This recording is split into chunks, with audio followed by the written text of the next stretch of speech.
Super 6 పథకాలను అమలు చేయకుండా కూటమి ప్రభుత్వం మోసం చేస్తుందని మాజీ ఎమ్మెల్యే శ్రీధర్ రెడ్డి విమర్శించారు.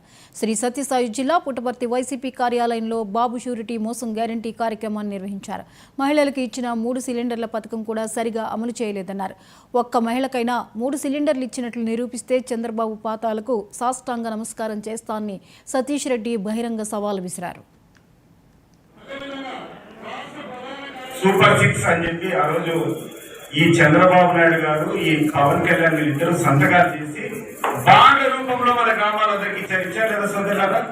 ఎన్నికల ముందు ఇంటింటికి పోయి ఒక పథకం తీసుకొని వచ్చి ఒక పేపర్ తీసుకొని వచ్చి ఈ పథకాలు ఇస్తాము, ఈ పథకం ద్వారా మీకు ఇంత వస్తుంది, ఈ పథకం ద్వారా ఎంత వస్తుంది, ఇది మా గ్యారంటీ, జూన్ 24 కంతా మీ యొక్క ఖాతాలో ఈ డబ్బులు పడతాయి 2024లో అని చెప్పి మీకు అందరికి ఇచ్చినటువంటి మాట వాస్తవమా కాదా?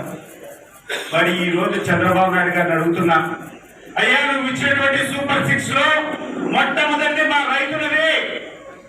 ఈ రోజు రైతు సోదరులు మీరందరూ రైతులేనా? కానీ ప్రతి ఒక్క రైతుకు 20,000 రూపాయలు ఆర్థిక సహాయం చేస్తామని చెప్పావు.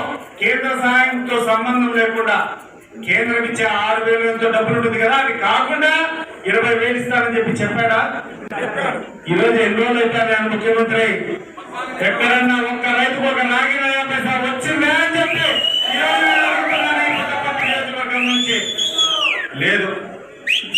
ఆ రోజు మహిళలకు అందరికి ప్రతి ఒక్క మహిళ దగ్గరికి పోయినాడు. ఈ సూపర్ 6 లో అదొకటి. 18 సంవత్సరాలు నిండినటువంటి ప్రతి మహిళ కూడా నెలకు 1,500 చొప్పున సంవత్సరానికి 18,000 రూపాయలు డబ్బులు ఇస్తారని చెప్పాడు. ఏమ్మా మీ ఊర్లో ఎవరికైనా వచ్చిందా? ఎవరికైనా ఎక్కడైనా ఈ యొక్క పుట్టపర్తి తాలూకాలో కాదు రాష్ట్రంలో ఎవరో జిల్లా చెప్పి ఒక మహిళకు 18,000 రూపాయలు ఇచ్చినటువంటి రకాలు ఎక్కడైనా ఉందా? మరి చంద్రబాబు నాయుడు గారు ఏ మహిళకు మీరు సహాయం చేశారు, ఎక్కడ మీరు ఇచ్చారో ఒక్కసారి మీరు ఇక్కడ వచ్చి ప్రతి ఒక్కరికి అడిగి తెలుసుకో.